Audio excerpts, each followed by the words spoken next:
रात गहरी होती जा रही थी। कोर्ट के बाहर मीडिया की लाइटें अब भी जल रही थीं, लेकिन अंदर हवा का बोझ और भी भारी होता जा रहा था। पिया खामोशी से बेंच पर बैठी थी, दोनों हाथ आपस में बंधे हुए। उसकी आंखों में खौफ कम और हिम्मत ज्यादा थी, जैसे वह किसी तूफान के बीच भी अपना रास्ता पहचान चुकी हो। सावल उसके बिल्कुल पास खड़ा था। आज पहली दफा उसे महसूस हुआ कि जंग सिर्फ अदालत की नहीं, जमीरों की भी होती है। सावल ने धीमी आवाज में कहा, पिया, जो होने जा रहा है ना, उसके बाद कुछ भी पहले जैसा नहीं रहेगा। पिया ने नजर उठाकर देखा। मैं जानती हूँ, लेकिन अगर आज चुप रही ना तो जिंदगी भर बोलने का हक खो दूंगी। उधर सेठ दाऊद अपने वकील के साथ खड़ा था। उसके चेहरे पर वही पुराना इत्मीनान, लेकिन आंखों में हल्की सी घबराहट छुपी हुई थी। वह घबराहट जो सिर्फ तब पैदा होती है जब गुजरा हुआ माजी अचानक दरवाजा खटखटा दे। वकील ने उसके कान के करीब कहा, सर, हमें अंदाजा नहीं था कि प्रोसिक्यूशन के पास इतनी गहरी प्लानिंग होगी। अगर आज मूसा जवारी का लिंक साबित हो गया। सेठ दाऊद ने बात काट दी। लिंक साबित नहीं होगा। 20 साल से मैंने हर निशान मिटा दिया है। वकील ने धीरे से कहा, हर निशान नहीं सर। कोर्ट रूम में कार्यवाही दोबारा शुरू होती है। जज की आवाज गूंजती है, मिस पिया, आपसे कुछ सवालात किए जाएंगे। जवाब सिर्फ सच पर मबनी हो। पिया खड़ी होती है। पूरी अदालत की नजरें उस पर जम जाती हैं। मीडिया के कैमरे, लोगों के फजुल अंदाजे और सेठ दाऊद की सख्त आंखें सब उस पर बोझ बनकर गिरते हैं। वकील सवाल करता है, क्या आप इस शख्स को पहचानती हैं? स्क्रीन पर एक पुरानी तस्वीर दिखाई जाती है। तस्वीर में एक जवान मर्द, आंखों में वही चालाकी, वही दरिंदगी। पिया की सांस रुक जाती है। जी, ये मूसा जवारी है।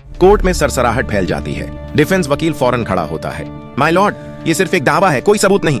प्रोसिक्यूशन मुस्कुराता है, माय लॉर्ड, सबूत अभी बाकी हैं। इसी वक्त दरवाजा खुलता है। एक बुजुर्ग आदमी लाठी के सहारे धीरे धीरे अंदर आता है। उसके चेहरे पर जिंदगी के जख्मों की लकीरें साफ नजर आ रही होती हैं। जज पूछता है, आप कौन है? आदमी कहता है, मेरा नाम करीम बख्श है। मैं मूसा जवारी के साथ उस शहर में रहता था 20 साल पहले। सेठ दाऊद का चेहरा पहली बार पीला पड़ जाता है। करीम बख्श बोलता है, मूसा ने अपना नाम बदलकर दाऊद रखा था। उस रात उसने जुआ जीता, लड़की जीती और जो उसके खिलाफ बोला उसे खामोश कर दिया। कोर्ट में सन्नाटा छा जाता है। सावल की आंखों में आंसू आ जाते हैं, लेकिन वह सिर्फ पिया को देखता है, जैसे कह रहा हो, तुम जीत रही हो। डिफेंस वकील चीखता है, माय लॉर्ड, ये गवाह झूठ बोल रहा है। प्रोसिक्यूशन फौरन अगला पता फेंकता है। ये रही फॉरेंसिक रिपोर्ट, ये रही पुरानी एफआईआर और ये रही वॉइस रिकॉर्डिंग जिसमें मूसा जवारी खुद अपना जुर्म कबूल कर रहा है। रिकॉर्डिंग चलती है, आवाज गूंजती है, नाम बदलने से गुनाह नहीं मिट जाते। सेठ दाऊद अपनी कुर्सी पर बैठ नहीं पाता, उसके लिए वक्त रुक जाता है। जज गेवेल बजाता है, कोर्ट को और वक्त चाहिए, फैसला जल्द सुनाया जाएगा। ब्रेक होता है। कोर्ट के बाहर लोग नारों से हवा का सीना चीर देते हैं, इंसाफ, इंसाफ। पिया बाहर आती है। मीडिया माइक उसकी तरफ बढ़ जाते हैं। मिस पिया, आप क्या कहना चाहेंगी? पिया सिर्फ इतना कहती है, ये जंग मेरी अकेली की नहीं थी, ये हर उस लड़की की है जो खामोश रहने पर मजबूर की गई। उधर सेठ दाऊद अपनी गाड़ी में बैठता है। उसकी बीवी पूछती है, दाऊद, अब क्या होगा? वह पहली बार कमजोर आवाज में कहता है, अब मूसा जवारी जिंदा हो गया है। रात को सावन और पिया एक छत पर खड़े होते हैं। शहर की रोशनियां नीचे चमक रही होती हैं। सावन कहता है, तुम्हें डर नहीं लगता? पिया मुस्कुराती है, लगता है, लेकिन अब मैं अकेली नहीं हूँ। दूर कहीं से अजान की आवाज आती है, जैसे नई सुबह का पैगाम। लेकिन कहानी यहीं खत्म नहीं होती। जेल के अंधेरे में सेठ दाऊद बैठा होता है। उसके हाथ कांप रहे होते हैं। वह धीरे से बोलता है, मैं गिरा हूँ, लेकिन खत्म नहीं। कैमरा धीरे धीरे ऊपर उठता है और स्क्रीन पर लिखा आता है, जंग अभी बाकी है।